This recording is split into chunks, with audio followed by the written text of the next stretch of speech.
Atong isgutan ang usa ka tawo nga bisag dakong problema katawa lang. Kay ang tawo nga naay problema dapat yun na siya nga isulti sa mga magulang o sa gobyerno, labi na sa barangay o sa pulis. Kay mao ginay siya dangpanan sa tanang naay problema. Kay basin baya og mahitabo hinuon nga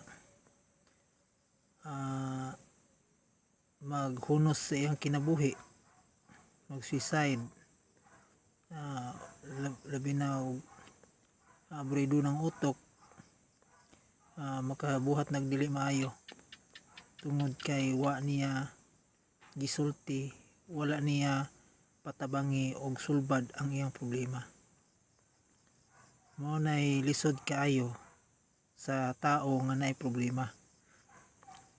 So gikinahanglan gyud ang tao kung naay problema nga masinabtunon, mapugnanon sa iyang pagbati, tapos kamao gyud mo sabot kung unsa ang angay nga buhaton ingon nga naay problema. Tama gyud ang giingon nga na kusog ay mag-joke-joke, katawa diri katawa dito, malipayon siya makikistorya og mga tao pero dako day kay siya problema. So sa ako po nang nadungog sa mga naapoy kasinatian sa usa ka tawo nga naay problema, pero ang naay problema ug ihilak pud nimo tinuod nakatambalan ang imong gibati, pero ang problema naa ra gihapon.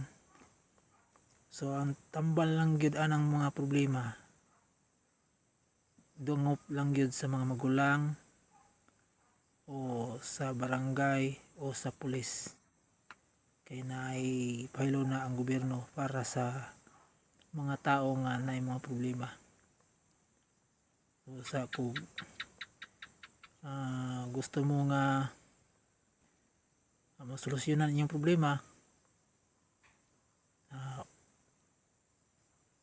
paminawa lang akong mga advance, mga opinion, mga kasinatian sa kinabuhi.